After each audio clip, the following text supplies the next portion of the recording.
here, and today I'm joined with Matthias Spohr from Lufthansa Aviation Training. Thank you so much for joining me today. Thank you for inviting me over. Of course. So why don't we start off with you giving an outline of Lufthansa Aviation Training? Well, of course, as you might have guessed, Lufthansa Aviation Training closely linked to Lufthansa. Actually, we used to have training companies within the different Lufthansa Group airlines. Now it's all under one roof. That's Lufthansa Aviation Training. So we basically do the training for all the Lufthansa Group airlines. So we have training centers at all hubs of our airlines, and we do basically 4 different pillars. We do the pilot training, quite commonly known with the full flight simulators for all the pilots. We do the cabin safety and service training. We have a flight school for the future pilots, and then something what we call beyond aviation training, where we try to transfer the knowledge from aviation into different sectors, like human factors training, we do astronaut training. So quite a pretty big area we're working on. And we got 1,000 employees, 50 full flight simulators, so quite a big company. Yeah, definitely. So thinking about the influence of new or emerging technologies, how do you see these shaping training in the industry? Well, first of all, for good reasons, aviation industry is a quite risk-averse industry and quite traditional, right? There's a lot of regulation, so technology takes a long time to really change things.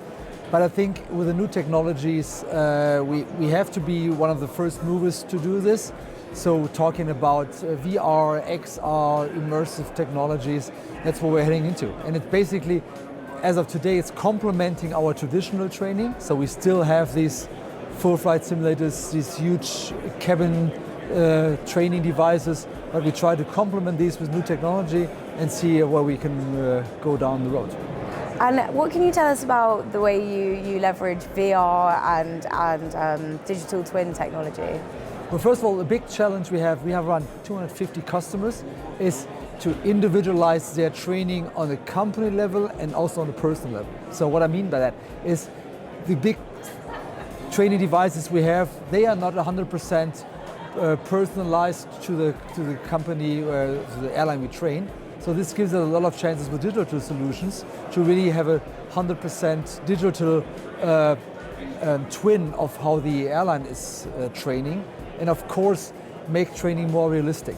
So as we work today, we have a lot of standardized scenarios, which also a lot of trainees are bored of doing every year. So we try to individualize those, really work on their competences and make training more realistic and also more fun. Because that's, I think, where you can get the extra benefit, not only saving money, but also increasing safety even more. Yeah, that makes more sense, and keeping people engaged with the training as Absolutely, well. absolutely. So of course, integrating these sort of technologies probably doesn't come cheap, but how does investment today drive cost savings in the future? Well, first of all, I think we're fully aware that this kind of investments we take are different than we used to do in the past, right? If you look at one of these full flight simulators, double-digit million invest, which you don't do if you're not convinced that it works, right? I think with these new technologies, we have to take risk. We have to invest in things that might not work, and we know that it's going to take a long time to replace the old technology. So once again, it's right now complementing it.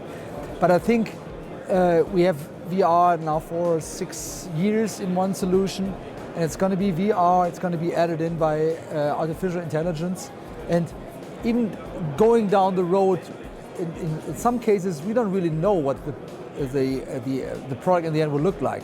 We're just trying to evolve technologies together with the customers, together with the regulators, and see what comes out. But I'm sure that it's going to be different training 5, 6, 7 years down the road than today. Exactly. So touching on how training is going to look in the future, in your opinion, what's next in terms of innovation in this space, and where do we go from here? I think training will be a lot more individual, a lot more decentral. I mean, talking about the big training centers we have, and with all the space we have there, all the invests we have there. Of course, we welcome every customer that visits us there, but for them it would be a lot better if they can do it decentralized where the crews are. So even starting at home, maybe starting at small training centers where our customers are, and only have these big devices left where it's really worth traveling. So I think the savings on the airline side, on the customer side, will be less travel costs, will be more individual training, and for us, of course, hopefully serving more customers where they are, and not having them to invest a lot of money to come over to visit us. Definitely. And then why did you decide to join us today at Aerospace Tech Week? How does an event like this help to drive innovation in the industry? Well, it's also, talking about innovation in this field is not going to come from the OEMs, right? Of course we are talking to Airbus, of course we're talking to Boeing, of course we talk to the big manufacturers of the simulators. But I think these innovations mostly come from small companies. And I think we are excited to see what the companies we meet here and what solutions they're working on.